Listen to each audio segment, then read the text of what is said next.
And a ripe top of the afternoon to you all. Happy Merry Christmas, Hanukkah, Kwanzaa, Ramadonica to whatever you happen to celebrate. If you do, this is Scott Schertzen alongside Mr. Obi Spencer, Mr. JD Walker, and special guest Mr. Ryan Reagan. And this is the Sports Den. Welcome to Spanglish Sports World on Zingo TV channel 250. Kindly remember to download the Zingo TAE app on the app stores of iOS and Android devices. When you download, make sure to rate and leave a comment. Both apps are free. Zingo TV is, by the way, also available on Google Chromecast, Amazon Fire, Fire TV sticks, Roku sticks, and all smart TVs 2016 forward. Gentlemen, how are we today? Great. Thanks for asking. Oh, no problem. So we're basically, most of us are decked out in our little Christmas setup here. Trying to feel a little festive this year. He wins for Bob Ross. Anytime you have anything Bob Ross, I think that automatically just circumvents what anyone else brings to the table. So respect to the Bob Ross happy little trees or happy little candy cane shirt. Obi's got an impressive jacket and hat. So, I'll tell you what. I'll put the hood up. I'll go all green. I'll be the Grinch. This is as close as you're gonna get from me, dude. It's fine. Listen, it's all good on my side. You know what? I've noticed a lot of people are just not getting into the Christmas spirit right now, and I've had a lot of people say it. I am not going to be that guy. I'm going to refuse. I'm going to fight tooth and nail to keep the holiday spirit going. So if I got to dress up like a doofus on air, I'm happy to do it. But all right, we got a bunch. Wait, are you saying I'm dressed as a doofus? Because you pull this look off because you got the bowler. You have an ability to pull that off. Me, I've got a Santa Claus on my sweater. There is no way I could look badass wearing this, and I'm okay with that. You know, that shirt over there works. Your outfit works because it's how it works with the entire aesthetic that you have with the facial hair. You can pull off that. Me, I just look like a dweeb, and I'm okay with that. So what you're saying is you need to grow out the facial hair. Dude, I'd like to. Unfortunately, health insurance, believe it or not, does not keep me, prevents me sometimes from having to be able to do that. But irrespective of that, I can talk for a week and a half there. But we are instead going to be talking a little Logan Paul and a little bit of Woodley today. We've actually brought in Mr. Ryan Reagan because normally we talk about this kind of stuff on Tales from the Film Set, our sister show in this case, to which he is also a host. But he is somebody that watched that entire fight. He is somebody that is well versed in the world of boxing and wrestling, and he is someone that has an unbridled, uninhibited opinion on that fight. And so, with further ado, I'm going to roll it over to you, and I'm going to open up to you guys as you see fit. Ryan, give us some thoughts and give us basically how you're doing right now. I fear for all humanity. How can you watch that fight and take boxing seriously from here on out? Like, look, being what it is, all right, obviously Woodley's entire career is these two fights, and obviously his UFC lineage. But when the second fight pretty much goes almost exactly as the first one does, with him dropping like the meme that he is, how are you supposed to take anything that the Pauls do seriously, and anything that boxing does seriously from here on out? Because this has now set the precedent for this stuff to become more of a sideshow than the sport has ever been. And that's hurtful because at some point, boxing was like the prestige fighting. Before UFC, before wrestling became prominent, boxing was the thing. And now it's pretty much gone the way of all the other sideshow gimmicks.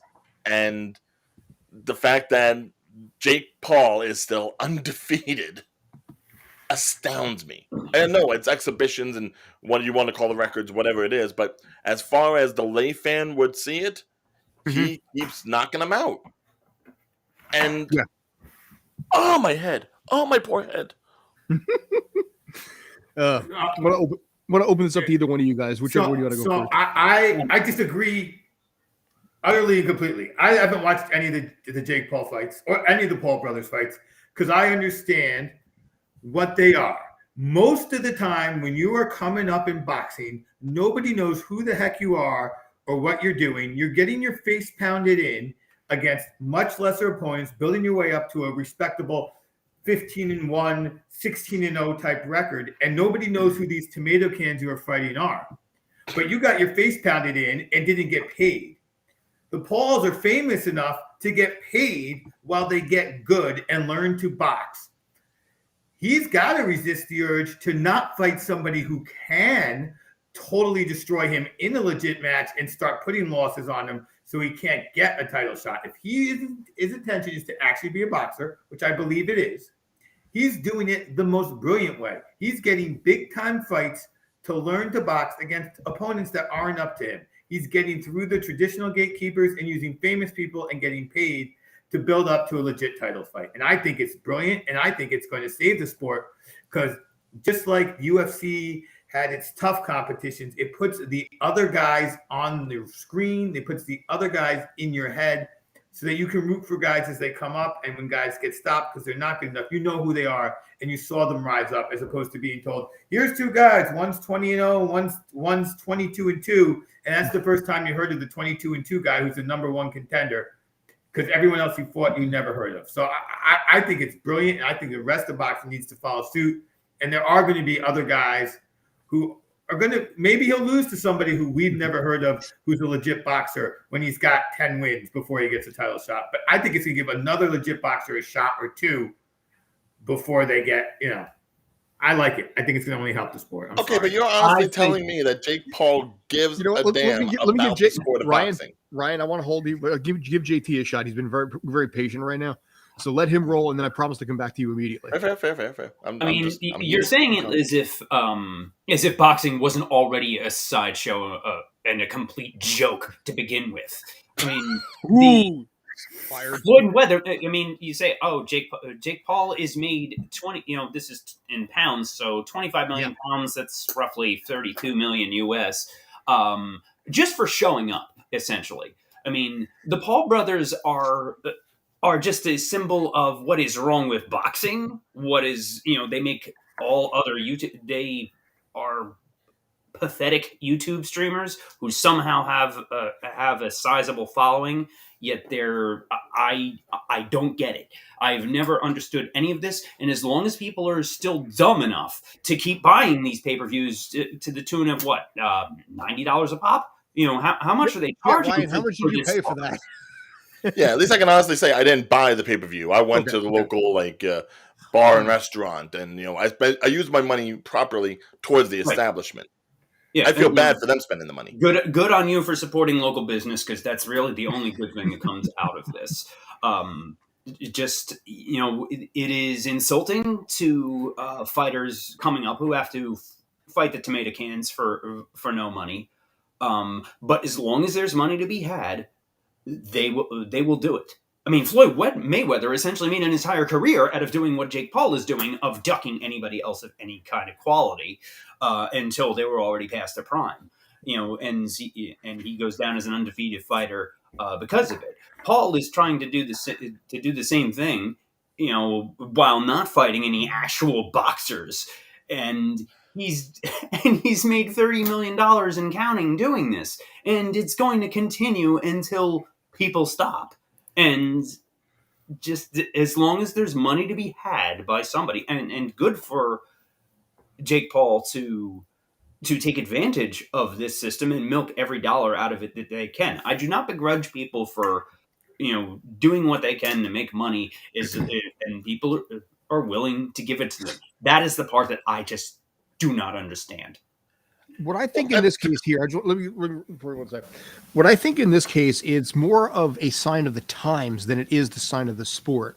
I remember actually a few years ago, Dave Grohl had talked about the fact that part of the problem that exists in television right now is that everybody thinks the key to success, in music is to go on The Voice, American Idol or something like that. And he's like, I come from an era, the way you're supposed to do it is you're supposed to get together with some people, you go into a garage and you suck for years until you break your way out. People are assuming that the way to success is to land something, on a 1,000,000 to 1 kind of a shot. And it's more, I'm finding this right now with what's happening with Jake Paul, is that people are seeing this and figuring this is the way it's supposed to be. And in the process, I think I agree with both of you guys right now. I think what it's doing is this is going to be the new normal for boxing. But yes, it does, I think, sully what traditional boxers have done, where you're starting to see a blend of, Instagram, YouTube stars working their way into mainstream. There was something on Disney. I saw Disney the other day. It was some show with Markiplier, Mark Rober, Matt Pat, and a few of the other YouTubers that are out there that are well known. They're on Disney Plus with their own show because they're starting to see a blend there where you have people that have a following already saying, I'm doing this. And then boom, how much money does pay-per-view make off it? So and they're also raising money for charity and doing good things in the process. Mm-hmm. Jake Paul does nothing except enrich himself. For now, who knows what the future may hold with that? His personality may change, but yeah, I see your point there. Yeah, I'm skeptical. Listen, people can change over time. Who knows? They can. Taxes will do that to a man. What's that? Taxes will do that to a man.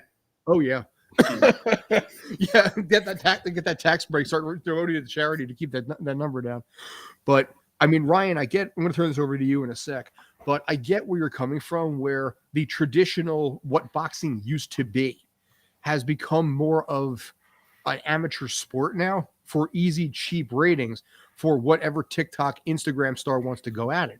I mean, you look at some of the people that are on here. I mean, a lot of them were, Woodley, there was some decent fighters in there. There were some decent, basically some decent fights. But honestly, the fight against Nate Robinson was a slaughter. But it made a lot of money. And that's what it comes down to at the end of the day. It's all about how you're going to be able to make money. What Mayweather made $100 million on that fight. And he came out and basically said, and I remember we talked about it here. He literally just said, yeah, I just did it for the quick bank and I knew you guys were going to pay. And they did. And he was dead right. And I mean, there were pages on Twitter that had the fight unofficially on Twitter that had 27,000 viewers via Twitter on some dude's page, somehow legally or otherwise, that were pulling in 27,000 viewers on Twitter alone, not counting whatever was made on pay-per-view. And that's the new norm. So I'm sorry, Ryan, go ahead. Okay. I've calmed myself down a bit, but in with the good air, out with the bad. No, the whole thing with the viewership and everything. I know it's tough. I understand the appeal of wanting to watch the match because at this point you've gotten yourself almost into a narrative that people will watch the matches just to see who is the person who finally does knock out Jake Paul, which almost lends too much legitimacy to the idea that more of these matches have been fixed than, say others in the grand scheme of things because they're working up the story. They're working up the presentation of, oh, nobody can get me. I'm undefeated. Almost every knockout in every single match I've had. No one's going to get me. And he's going to go against people who is going to keep that narrative going. But the problem I have most so, and this goes back to the Mayweather mention that you had, the fact that Mayweather was able to back up his credentials. He was a showboater, yes. He was a businessman, yes. But he had the capability, he had the skill to back up his claims. Mm-hmm. Now, anybody that watched that match the other night, you would see Woodley was trying to control the flow of the match. He did it sloppily with all the hugs, sure, but he was controlling the flow of the match. He was making sure that Jake Paul didn't have any kind of momentum throughout those. He could have really just played it by the numbers and won via decision rather than worry about a count out or worry about any kind of a knockout. But for whatever reason, he let his guard down the one time. One good punch from Paul's bloody face dropped like a sack of potatoes. Mm-hmm. There was no good reason he should have won that match. They're all fixed. I'm convinced that any of these he's probably paid more to take a dive, on a KO than he is to try. He probably doesn't get paid the same. And that's the problem that really kills me with this. Now, if you look at something like wrestling obviously scripted. Everybody knows it's scripted. Whether or not it's one person winning or the other, they probably don't know until the day of. It's understandable. It is the showmanship. It's the athleticism. UFC is, on the other hand, they go as legitimate as possible, even though some people maybe, are a little bit more flamboyant than others. Boxing is this weird in between the two where you don't know if it's real, you don't know if it's fake, but certainly when you're watching a match for long enough and all of a sudden it just ends like that, even though there's been no sign of that being possible, it's it blows your mind. I always thought that Mayweather had the capability, and here's what bothered me about Floyd Mayweather, is the fact that, yes, as you mentioned, Ryan, Mayweather had the talent to back it up. I felt like he didn't use the talent. He could have knocked people out. he just chose not to more often than not, and just sort of ducked around, danced around for 12 rounds and won on points every time. It worked. It was effective, but it always felt like a cop out. And this is now taking that to the next level. Part of why boxing and promoters are doing this because they are desperate. Because while yes, you do have the fighters who are busting their butts to claw their way up, the traditional way, but those do not get views. They do not get dollars. It's fair or not, in the U.S. in particular, when most of the people in the sport are not from the US, that's not going to translate well with American viewers as far as publicity and the drama to try and build a television pay-per-view event. This schmuck just shows up and people throw millions of dollars at him because he can get those eyeballs. So from an economic standpoint, I get it. It doesn't mean it's right, but I understand it. And I think it does show kind of where the sport is, and where we all are with this. In 1950, the three biggest sports in America were baseball, boxing, and horse racing. 2.5 of those are dead, with baseball now finally ready to join the other two. But so we may be seeing some kind of crazy baseball gimmicks, and things like the runner on second base in extra innings may be heading towards that, if depending on who you ask. Now we've beaten the dead horse that is baseball on this show quite a bit, but I just bring that up as an example of just when things aren't working in the traditional way, or how things were always done, you pivot. That's how business and business processes evolve. This is what boxing is evolving to, and I personally think it's gross. But as people are making money, if people are making money off it, it's going to keep happening. Obi? Yeah, so a couple things. So first, I want to just go defend Floyd Mayweather. Floyd, I do not watch a lot of boxing. When I discovered MMA, that was kind of the end of boxing for me. I haven't watched a lot of MMA anymore because I'm old and can't stay up that late. But the way you describe Mayweather there, JD, just reminded me of GSP in his prime, who I was a huge fan of George St. Pierre. And he would have so many guys just on the verge of a knockout or a submission.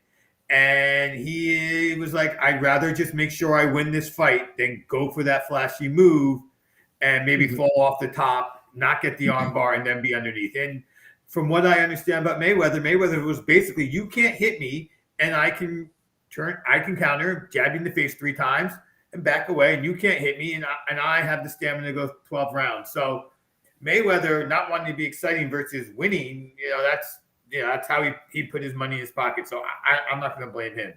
In terms of gimmicks, that's the other thing we're talking about. Is this gimmicky? And is this gimmick going to save the sport or kill the sport? And I think the bigger issue is that when it comes to combat sports, somehow along the way, for whatever reason, that's a whole nother show, MMA and the Zuffa brother were able to take that away from boxing for whatever reason, however they did it, and bring it over to MMA. And probably a lot of that had to do with concussions and what we thought of the dangers of boxing. And somehow we were able to avoid that belief in MMA, whatever. I'm not sure. But that transition happened. So now boxing does have to find a way to make itself at all relevant. If you are a boxing promoter, you have this to promote. And yeah, this is the best reality TV there is. And this will go on until one of these guys who is famous for something else runs up against another guy who's famous for something else. And the last match I remember in our life was Ray Boom Boom Mancini. And when that happens to a famous guy and not a boxer, then we might see the end of this, because that can happen. I have another theory on that in my case. Now, obviously, this is drawing a lot of attention to boxing, and it's bringing in new fans. but it's not bringing in, I don't think, necessarily true fans, much as fans of the Paul brothers doing it. Yes. So my question in this case, and I want to open it up and I want to get your opinions on this. It's changing the dynamic of the sport. I think we are all pretty much in agreement on that. What happens when the Paul brothers get bored and they decide not to continue with doing boxing? And they move on to pick something else, whatever it might be, whatever that point. What does that do for boxing at that point? Now that the stamp has been left on there, that boxing is now a more flamboyant, Instagrammer versus old timer, where the Paul brothers are now like, you know what, we're going to go delving into archaeology or something completely out of left field. What kind of mark would that leave on boxing if they decided to walk away? The next celebrity will just come up and do the same thing. Do you think it would take that, or what do you think, or would one possibly do it at all?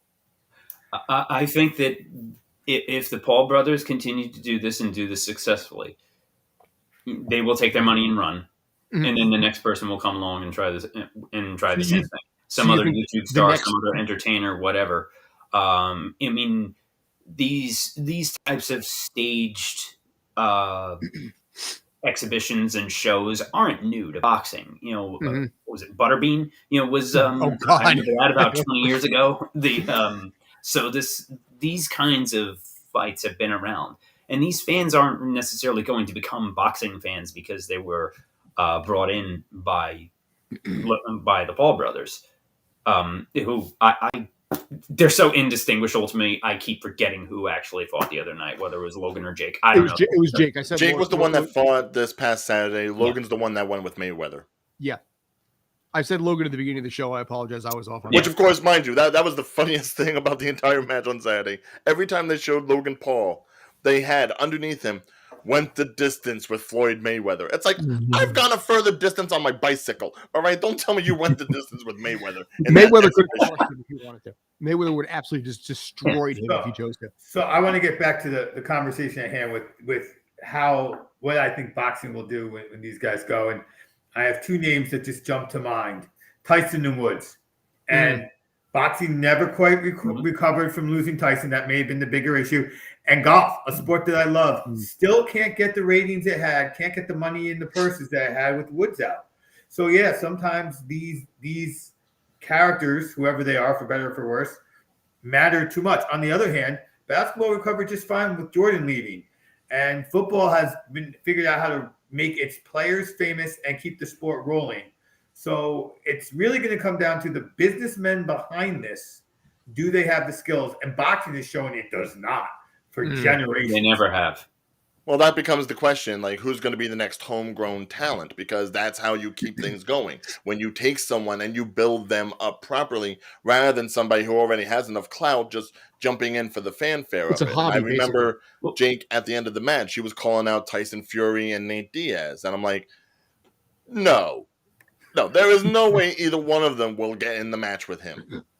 Because they are actually homegrown talent. They are not someone that he's just, cherry picking. If they got into the match with him, that would be it.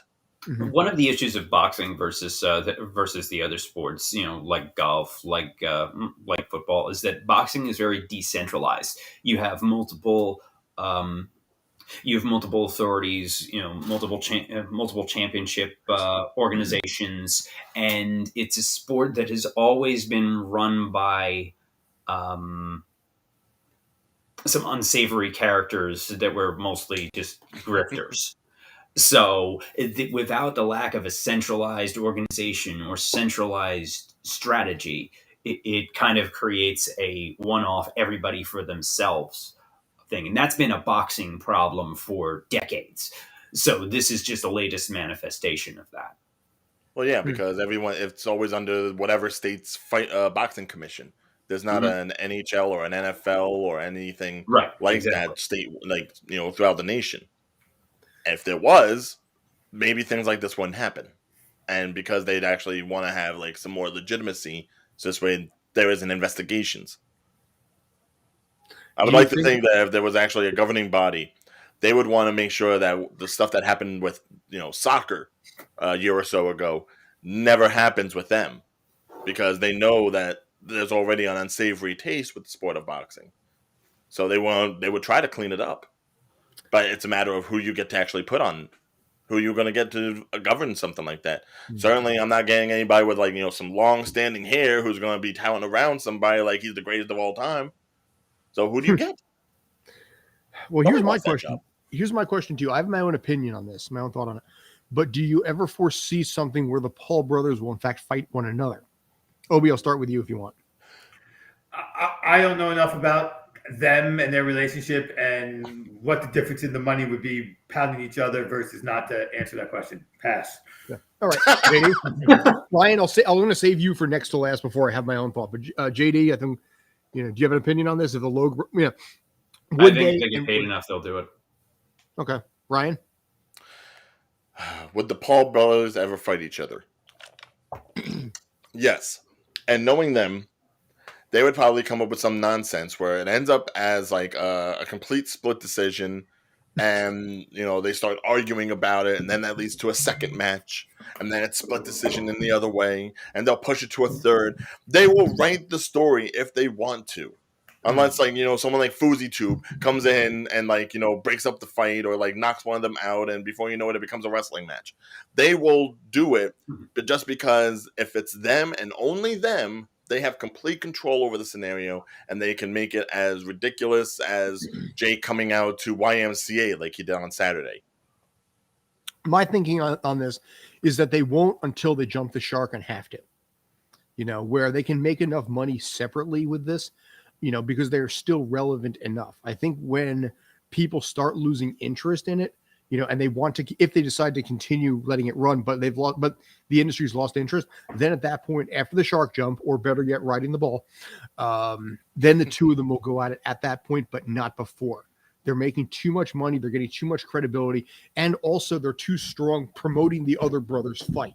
So you also have, in this case, two very, very strong influencers teaming up, siblings also, but teaming up to promote the other one's fight. So you're making so much on that. You saw the numbers on what the fight itself was. That does not count all the money that they're getting and the increased followers that they're getting across the world just because of the fact that this is happening. They're making so much money outside of the boxing arena than they are, they're making more money out there than they are actually probably inside, just because of what they can do with merchandising, promotion, social media influence. It grows exponentially every time they do it because they're promoting each other. I say the McMahons versus the Pauls 4-on-4 death match in a steel cage. Just make it happen and let's just be done with it. Are we going to possibly have? I may actually buy that pay-per-view. See, that I can promote easy. Well, there you go. So we just need you to tall hair. Obi, any final thoughts for you, sir? No, I'm good on these two. All right, so I think we're going to wrap that up a little bit there. Ryan, I know this was your big thing. You can stick, we're probably I'll going stick around. Sure. Yeah, doesn't say we're going to probably switch over to NFL at this point a little bit. If you have opinions, fire up. If you have anything you want to discuss as well, because I should have talked to you about that prior to the show, throw it in the chat. Let me know, and we'll swing shift as we need to. Brandon, my friend Brandon K, he brought up a really, really good point to me recently, and I need to vent this out as a suffering Giants fan.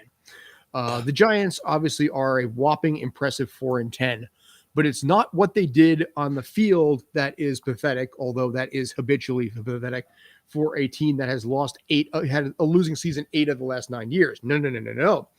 We are talking about something else that the New York Giants did that has nothing to do with any player on the field. I don't know if you guys heard about this, but the New York Giants, to their credit, have decided to reward their season ticket holders. They have basically, though I know that season ticket holders have played a lot of money for those 8 games. They got the seating license, they have all of this, and the New York Giants, in their kindness, have offered one free medium soda. So if you were a season ticket holder and you paid for the seating license and you've dropped several $1,000s, whatever it is, you were entitled to one free, not large, not small, but a medium soda at any Giants game. And you forgot the best part of that story is the fact Please. that was panned badly enough before the game, but at the game it got worse when people tried to claim the free soda. Yeah. So it was one per account holder. So if you have 4 tickets, for your family, you only got 1 soda. They wouldn't even Sure. for 4 sodas for a soda for each ticket. It's just 1 account, 1 soda. It doesn't matter how many tickets you have. Yeah. So 4 people, 1 soda, 4 straws, which you have to ask for the straws nowadays in the state of New Jersey. And most of it's going to be ice anyways, because you're not the one making it; it's someone else. Yeah, and there was a tweet from another from Mike Francesa of all folks, Mhm. who summed it up perfectly. The once proud New York Giants who built a stadium no one likes, ran off or displaced the league's most loyal fan bases with PSLs to build it, made bad hiring decisions at every turn, lost for a solid decade, offer 1 free Pepsi on Fan Appreciation Day. Yes. That. Yeah, that's my team. By the way, I just want to point this out. The season tickets run anywhere from $894 to $6,500, depending on where you're sitting, nosebleed. Right? Yeah. The seating license runs anywhere between $1,000 and $20,000. So at a bare minimum for a season ticket holder, you are dropping $894, probably prior to taxes, to have the purpose of being able to watch a team that's currently 4-10 for 8 games a season in the cold. And how much is a medium soda? $8.94. You know what? It probably Giant isn't too Stadium, far off. it's probably like $7 or $8 at Giant Stadium, I would think. Or I'm sorry, MetLife Arena. But yes, you don't get a large. You can request no ice if you choose to. So you don't, so if you don't really want to have, ice on there, you can have it just filled to the brim. Medium soda. Yeah. This is probably about 24 ounces, I guess. This is probably about all what you're going to get right there. And you can have your, that one fun Pepsi, Diet Pepsi, Pepsi Max, Sierra Mist, maybe Dr. Pepper. You can do that. But yeah, that's the way of just saying thank you. So no Dr. Pepper for you. You might get a Mountain Dew. Okay. That's okay. But for you guys, you loyal fans out there that have spent thousands of dollars of your own money to watch a team that's 4-10, that has had 8 losing seasons out of the last 9, free soda. Yeah. And if you're wasting it on a Sierra Mist, you've already lost that life. I'm sorry. So I just had to go into that because of the fact that it's just, honestly, it's just unbridled disarray for a team I've been a fan of for 40 years now. And please. The infamous waiting list was the stuff of legend, of the 25-year season ticket waiting list that the Giants had. It's all gone. They pushed them out. A lot of people gave up their tickets when they switched to the new stadium with the PSLs. The ones who did stay around have been, why would you pay for this garbage? I'm literally, you have destroyed loyal fan base, and I'll tell. And I've said about the Giants before that they're repeating the bad old days, and John Mara is repeating the mistakes of his father from the 60s and 70s. So you know what was the side effect of all that? Of 2 garbage football teams for a decade plus? That's why we have so many Cowboys fans in the tri-state area, because the Cowboys were on TV every week and winning Super Bowls. Now, so why would anybody be a Giants fan if the Giants, if winning teams? You can say so. It's okay. No, the Cowboys right now. That is how that happened. That's all that America's team garbage started. But you're going to see that again with the Patriots and the Chiefs, with a generation of Patriots and Chiefs fans, and fans growing up in the area that won't either don't care about football or don't care about a local team. So to be fair, the Chiefs, I think, have earned it. Patriots, say what you will about the Patriots, say what you will about Brady. Yeah, but I'd say at least if the team is good, you should be able to represent, regardless if it's home state or not. Because I think the home state mentality really does start to hurt some of the brands. Like I think about like the Philadelphia Eagles and them being like a home state team, and then you look at Philadelphia people, and it becomes like, yeah, no, that fits. And then Look at what we have here in Jersey. The thing is, our stadium is pretty much split between two teams. We have Giants and we have Jets. And I'm almost afraid to maybe say, well, maybe I should start watching some Jets games. Because then I feel like I'm just like betraying everything I've been taught ever since I was a kid. However, when you look at the teams, maybe I would be better off as a Jets fan. No, you're That's not. just homepage I'm mentality. just fan, I'm telling you, you're not. By the way, Ryan, I just want to point out, Well, at this point, it's a flip of a coin, you know? Jets fan, Eagles fan. I just want to point that out there. So, but Obi, you got the Giants fans. The Giants, Yes, I got. in the Yeah, Mariners I mean, are not getting as much garbage as they should be getting. For as bad as this is, all the stuff with the medium soda and all that, the Giants have been lucky that they share a stadium with a team that manages to stink with more flair, so it gets the headlines. Obi. So I think that this is this is typical of American business in general. Like, I think that to knock the Giants for doing what people do, like, we're going to charge you a lot of money and we're going to give you 1 point for every dollar you spend, but a point is only worth a cent. It's pretty much the same thing here. We gave you $800 to buy a ticket, and we're going to give you $8 back. I mean, it's right in line with American business. What I do think is more important about the Giants, and something we discussed earlier, is that they're saying that's it. We're hanging up Daniel Jones for the season. We're not risking the neck.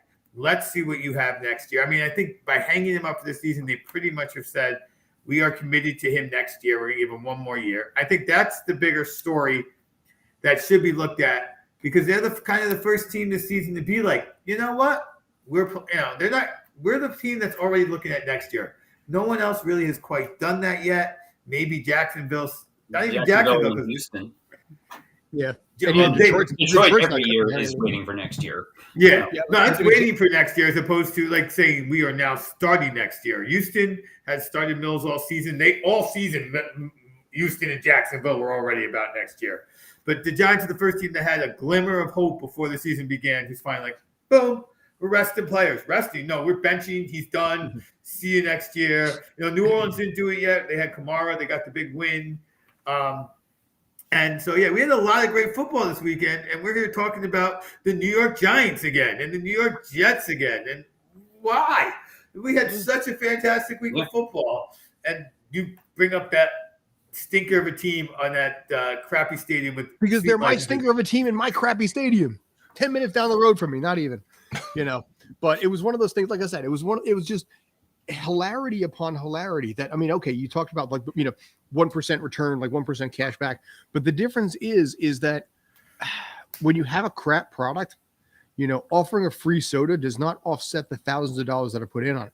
It's not like basically, I mean, Robin just went out and just bought out the lease on her car. She put it on plastic, the down payment because she wanted the points on it. Fine. Okay. But she's getting quality in return. The Giants are not quality. The Jets are not quality. The Eagles are borderline quality. The Eagles are borderline quality. Depends on what happens tonight. I mean, we got Tuesday Night Football, which I am all in favor of, and I want to actually open that up a little bit, probably the next topic there. But I want to but there's quality in basically in getting money back or getting purchases back for good, for something like that. Not for what you're seeing every Sunday with that team, with those teams. Well, yeah, I'm surprised they haven't taken on the Yankees model where it's like practically every game is like a special, like a bad day or a bobblehead day, or it's like anytime you go to that stadium, you're getting something. They're adding incentive to the game regardless of how the team plays. The Giants, what do they offer besides this soda? And that, even then, you said it was only to like the season ticket holders. What about all the other fans that go there and maybe just have the one ticket? It's $100 per ticket minimum price for upper tier, by the way. I just want to point that out. Yeah. So what do they get for that? Do they have any non-season ticket holders? You can buy. You can buy through like StubHub. The people who bought the tickets from the season ticket holders who sold them on StubHub because they don't even bother going to the games anymore this year. And also, promotions versus not. It's one thing when you have 81 home games that you need to get people out for, whether it's the Yankees or any other baseball team. It's another thing when you have 8 and people are just going to. You know what the Giants are doing? They're doing the Knicks model, which is to do absolutely nothing, and people are still going to show up anyway, regardless of how bad the product is. Oh, that's like almost Pavlovian. Oh. Yeah, in a matter of speaking, it is. I mean, the Giants right works. now are fourth. Basically, I'm looking at the home numbers here. The Giants right now are 4th overall in average attendance at 74,448. The Jets are 6th, by the way. The Giants have a better average attendance than the Kansas City Chiefs do. Because they're behind stadium. Denver, Green Bay. What's that? Only because they have a bigger stadium. Didn't you say that they're actually in the bottom of the league as far as percentage? Percentage of butts in seats. Actually, no, they're really not. They're 90%, which isn't terrible. Yeah, but there's some teams that are over 100%. If I recall from last time when we saw it. Right now, look at the Giants are 26th overall out of 32. That's pretty bad. The Jets are but here's the funny thing about this: they're still better than New Orleans. They're still better than Pittsburgh, the Steelers, on percentage. Okay. By the way, you want to take a shot? Basically, I'm going to give it to all 3 of you. Do you want to take a shot at the worst team and a shot at what the percentage is as I'm looking at it on ESPN? Washington, 80%. I was going to say Washington, yeah. Washington, yes, but your guys are way over the top on the number. 64.5%. Wow. Not even 65%. So that's going to open up, in this case, the last thing I wanted to go into is we got about 10, 12 minutes left. Are you ready for some football? A Tuesday night party. So I want to open this up to you guys because I want to get some thoughts here. Do you like Tuesday night football? Would you be open to it regularly if there was a way to do it safely and properly? No. Honestly, no. I mean, what would be the point? I barely watch Thursday when they do that. Exactly. Okay, that was a fast as heck response. I was expecting that to drag out longer than it did, and you're like, no. And we're all the same. If it wasn't for unmentionables, I wouldn't watch Thursday night. Well, yeah. Agreed. I mean, I've watched so much bad football this year in all the primetime games. Like, I mean, yes, we occasionally get a gem. Like, you occasionally see a gem in the primetime games, like the Kansas City Chargers game the other night. Yeah. That was awesome. But then you follow that up with a dud like Saints Bucks, where the most entertaining part of that game was watching Brady smash his tablet. So. Brady smashes his tablet. It was one of those games. It was like I only had it on for a few minutes, and then was just like this. Suffering Jets fan. It was like a Tim Tebow game where where it sets the game of football back, like watching a game from 1942 with only runs. But that's what you get with this Taysom Hill and the Saints. And a defense that the Saints defense shutting down Brady the way they did. Kudos to them. It was a awesome game from a total game standpoint, just not an entertaining product to watch. Fair. And I think that's part of the issue that the NFL has right now, especially with Thursday night, because every team is required to get a Thursday night game, which if there's any positive to that means that Joe Buck is mandatorily and contractually required to broadcast a Jaguars game. And I kind of like that. Because the Jags typically are the most unpopular team in the NFL year after year. It takes them going to London half the time to actually get in decent attendance there. And now they are without a head coach. Nice little segue, right? So rumors have been coming out that Urban Meyer kicked one of the players, a kicker specifically. I'm curious to get, if you guys actually saw anything about that or have any input on that. And what does it mean for him and where's he going? And what does it mean for Jacksonville and where are they going? So I think it's actually beyond allegedly. I believe it's been admitted to as part of the lawsuit with his contract. So I believe but I don't know what it means to kick a person. Like, did he kick him? Like, just like, yo, come on, I'm the coach, I can do that. Or did he wind up and kick the guy in like the ribs? Like, I don't even know what that means. But basically, Urban Meyer went in there with he was going to rule the roost, and for about 8 games, the young quarterback there was doing crappy and going, I guess this is how it is in the NFL. I thought it was going to be different. And I just have the feeling that Trevor Lawrence talked to a few other young quarterbacks and said, no. And they said, no, dude, you're number one draft pick. You have say in this league. You're not a college kid anymore. And he went, really? And then they benched his running back and he went to Shah Khan and said, that's it. I'm done. And Shah went, oh, my quarterback. I get that. And made the change. That's just my impression of what happened behind the scenes. The worst malpractice of all of this is Urban Meyer royally screwing up Trevor Lawrence's development. But I will say that there was a lot of articles floating around the end of last season of, oh, Trevor Lawrence is actually better off in Jacksonville because the Jets are a quarterback graveyard, which, while not wrong. I mean, how many quarterbacks did they go through 1 year? Bad, but at least where the Jets are a better run organization than Jacksonville, which is really saying something. I'm also mildly entertained by the fact that for the second year in a row, a coach who was well recognized as calling for the dumbest play in football, Darrell Bevell, former offensive coordinator of the Seattle Seahawks, who single-handedly lost a Super Bowl, has now for the second year in a row failed forward to an interim head coach position in the NFL.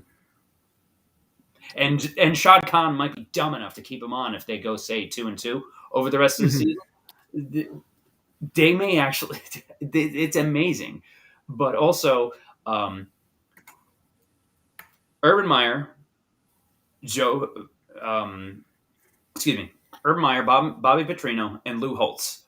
All three of them lasted 13 games in the NFL, despite being quality college coaches and are the gold standard for face planting. And Urban Meyer was worse than all of them. The other two were 3-10 in those 13 games. Meyer was 2-11, and he's made them. And he still has no. If you hear any of the quotes, there's no self-reflection. No, yeah, I did something wrong. Everything. He's still blaming everybody else, blaming the assistants, blaming the coach, blaming everybody. The man is taking no accountability whatsoever. You know, I almost have to think that's like more common than not, isn't it? I mean, how many times do you get like a new coach and they have just the most exceptional first year possible? It's like, I think at least for the first year, there's got to be like a learning curve. George Seifert. That's a name. That's a name from the island. But yeah, unfortunately, basically the Urban Meyer cycle, if we can get it posted up there, that'd be great. If it can't, so be it. But it's basically it's a constant cycle. Get hired, find success, scandal arises, steps down, starts a new job as a TV analyst, rumor for open coaching job, gets hired, and then the cycle continues again. This is the literal Urban Meyer cycle, year in and year out.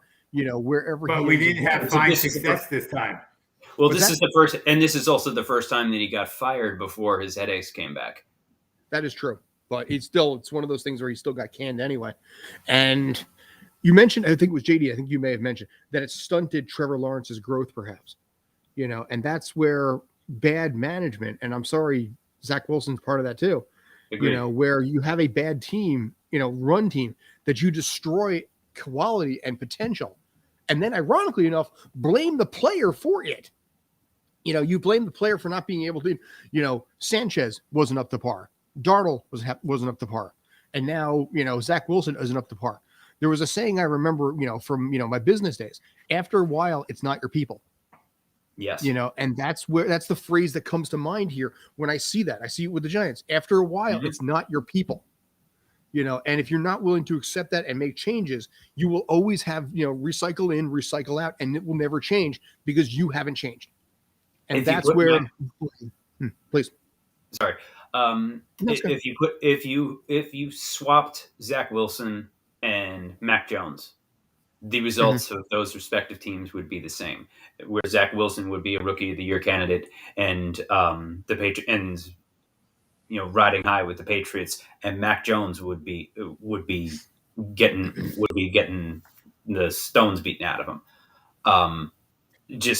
It is a team culture. There is a lot of toxic team cultures around these and organizational cultures at these teams like Jacksonville, like the Jets, like Detroit, Cleveland. It's all the names change, but it's all the same. Mm-hmm. So, and to a certain extent, I agree with that. But then we do have these times when we see teams pull themselves out of that and completely change the culture. And the crazy thing is, it's not always the owner who changed. The team that immediately comes to mind, of course, is the Saints. They've had the same owner from when they were the Aints to when they had Drew Brees and Peyton and Sean Payton. They were great. Cincinnati's a weird one because they seem to somehow, they were horrific, and then they got Dalton, and then they were just mediocre, and now they're mediocre again. So sometimes it is the organization, and sometimes it's the two guys that matter most. It's the head coach and the quarterback. And you say Zach Wilson would have worked out great in New England, and I actually don't doubt you, but I don't know for sure if it was just the luck that Zach Wilson wasn't as good as everyone thought. Mac Jones was a little better than everyone thought, and then he landed in a good spot. We'll never know the answer to those until we get what if to be a real world that we can go, multiverse that we can look in on. But I think it just sometimes it's the organization, sometimes it's what the organization has been given as tools, and sometimes it's both. Fair. So we got to start wrapping this up. We got about 3 minutes left, but I wanted to open it up for any final thoughts from the three of you guys, if you had anything before I start my closeout. Ryan, start with you, man, if you got anything.